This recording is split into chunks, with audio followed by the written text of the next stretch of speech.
వెళ్ళనివ్వమంటా ఉన్నారు. కారణాలు చెప్పండి. ప్రజాస్వామ్యంలో ఎక్కడికైనా వెళ్ళి మాట్లాడేటువంటి హక్కు ఉంది, ఎక్కడికైనా వెళ్ళొచ్చు. కానీ ఎందుకు ఈ నిర్బంధ ప్రభుత్వం వ్యవహరించాల్సిన పరిస్థితి? రౌడీలకి అధికారం ఇస్తే ఇలాగే ఉంటుంది, గూండాలకు అధికారం ఇస్తే ఇలాగే ఉంటుంది. మీరు వస్తేనే సొల్యూషన్ వస్తుంది అన్నటువంటి రీతిలో అయిపోయింది పరిస్థితి అంతా కూడా.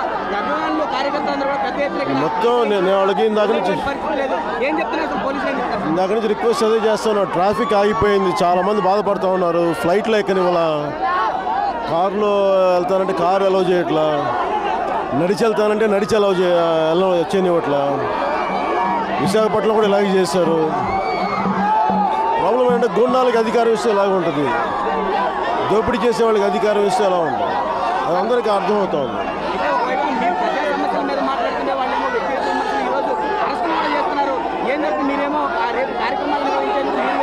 అన్నిటికంటే కూడా జాతీయ స్థాయిలో G20 సమ్మిట్ జరుగుతాం. చాలా ప్రెస్టీజియస్, భారతదేశానికి చాలా ప్రెస్టీజియస్ సమ్మిట్ జరుగుతూ ఉంది. 20 దేశాల ప్రతినిధులు వస్తున్నప్పుడు ఇలాంటి సమయంలో ఇవి చేయడం, ఇది ప్రధానమంత్రి గారి స్ఫూర్తికి ఒక మచ్చ.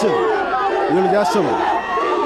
ప్రధానమంత్రి గారు G20ని చాలా కష్టమే తీసుకొస్తే అన్ని రాష్ట్రాలు దీన్ని సహకరించాలి.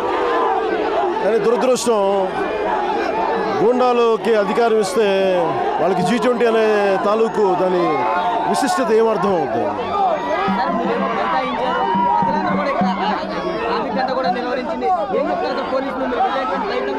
వాళ్ళు ఏం చెప్పట్లా, కోఆపరేట్ చేయమని ఆపేశారు అంతే. అందరూ ఇదే మాట్లాడతారు, కోఆపరేట్ చేయ, ప్లీజ్ కోఆపరేట్ సార్ అన్నారు. ఏం మాట్లాడతాం వాళ్ళతో? Thank you.